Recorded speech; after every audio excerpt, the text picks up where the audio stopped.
Well, hey, real estate fans, welcome back to the podcast for Southern Oregon Housing. I'm Alice Lema.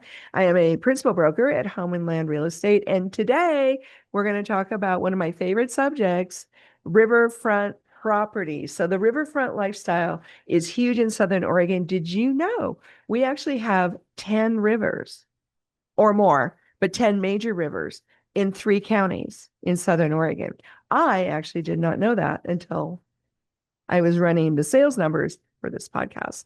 So we're going to talk about prices. We're going to talk about insurance and questions you should ask before you're buying or selling riverfront property in Southern Oregon. So the first thing we're going to talk about is the flood insurance and the cost, because that is the most obvious question. And did you know that it's government set, the policies, the premiums, FEMA, the federal people, they're the ones that set the flood insurance rates, and every insurance provider has to charge that and no more. So what you do is you type in the address on the FEMA map, and you Google FEMA or Bing or whatever browser you have, and get the map, the FEMA map, and you can type in an address and find out what your flood risk is. And they have alpha characters is, kind of how they designate these flood maps. You find out what those numbers are, letters, sorry, find out what the letters are, and give it to your insurance provider. Although your insurance provider can do this exercise as well, but they sometimes appreciate if you do it first. So get a hold of your insurance people and find out what particular addresses you're interested in, or your address if you own Riverfront. The flood maps change. See, that's the thing people don't realize is the feds can go in and they call them risk maps, and they can assess the risk higher whenever they want. And the reason they do that, it generates more premium income for disaster relief. That's the big circle this all goes in. Now, I have actually lived on the river before. I've owned Riverfront. I loved it, but I was scared because my particular river at the time was super flat. The whole property was flat.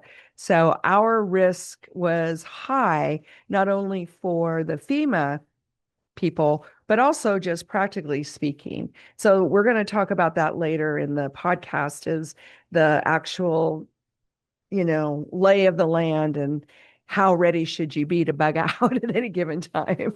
But going back to the insurance costs, they're all the same. They're set by FEMA. They can change them whenever they want. So keep that in mind when you're buying and selling, because it will affect the price, the resale price, and what you can get and what you'll pay. Now, there are some ways to mitigate some of those premium costs, and that's our number two. And FEMA does have a list of things you can physically do to your property, or your dwellings or your outbuildings or whatever, so that either the risk is lower, or the damage that's caused by a flood. When the flood comes. I always say it's not if the flood comes, it's when, because in the history of the world, at some point, somebody's going to deal with a flood on that address. Maybe not in our lifetime, but somebody someday. So one of the popular things to do to your property is to have flow-through basements, or they have these big garage doors that they can open in the case of a flood. But those either bigger vents or garage doors or whatever, they will help lower your premiums. It will also lessen the amount of damage that the water does, because it's not trapped. Then sitting water does more damage than flowing water, although flowing water can be damaging as well. And it's interesting because on the FEMA risk assessment maps, they have alpha character codes, and those kind of designate the amount of risk. And the FEMA people do calculate future potential damage based on the curvature of the waterway. So if you have what they call like a dog leg corner in your waterway, where debris and things can get trapped, and that causes a dam buildup. And I'm probably getting too technical, but it's all very interesting, because the potential for having just stuff and rocks and trees and swing sets and picnic tables clog up right in front of your property, that'll make your risk assessment higher. That'll make your insurance higher. So they do calculate all different kinds of risk. And it's not just that the water is going to come through horizontally. You got to know that in a flood, it's a rising water table. And our water table in Southern Oregon is kind of high anyway. And if you have surface water like the Rogue River or Applegate River or even a stream, you do have water closer to the surface. And so the water bubbles up. And so this is what causes the damage. It comes up like this, not just shoosh like that. And then it does both at the same time. So those are some of the issues that the insurance people are concerned with, but as property owners, we're concerned with as well. So ways to mitigate, flow through, easy to do. FEMA loves it. The big garage doors, that'll help when the actual flood happens. But FEMA has a list of things that you can do to your property or stop doing to your property that'll help in the case of a flood. So get that list from FEMA. Your insurance provider can probably do that as well. So the other item we wanted to discuss when we're talking about Riverfront in Southern Oregon is the accessibility to the water. So for real estate resale and livability, this is something we love. We love like the beaches, the riverfront beaches, and we like to be able to get down, especially if we have elders in our family circle. I want to make it a little bit easier for them to get down to. So gently sloped is very attractive to people. However, when there is a flood, then that's more likely to be covered by water. So you got to keep that in mind. And if your house is in that, like mine was, it was like absolutely flat and accessible, which was groovy when we were playing in the water. But when the big rains and the snowmelts come, then you can really see there's more risk. So you got to keep that in mind. You ideally want your dwellings and your outbuildings up higher, and you'd like to have a way to get down to a little beach. And that would kind of be the best of both in my thinking. But it's interesting because the easily accessible, gently sloped riverfront properties do get a higher resale. People will pay more for them. So if you're selling, you'll get more. But they're not always, the geology is not always the best. So the other thing to keep in mind about accessing the riverfront is Oregon is very, very fussy about their riparian areas. And they also own all the water. I don't know if you know that, but in Oregon, the state of Oregon owns all the waterways, and they're considered public. A lot of people that float the river don't stop on your beach because they're polite, but the state of Oregon would let them, and you can't really do anything about that. So keep that in mind when you're buying riverfront and you have a beautiful beach. You can't gate it. You can't cover it, again, because there's rules. And if you're buying or selling riverfront in Southern Oregon, we always need to check with the state of Oregon because they change the rules, which they can. It's their water.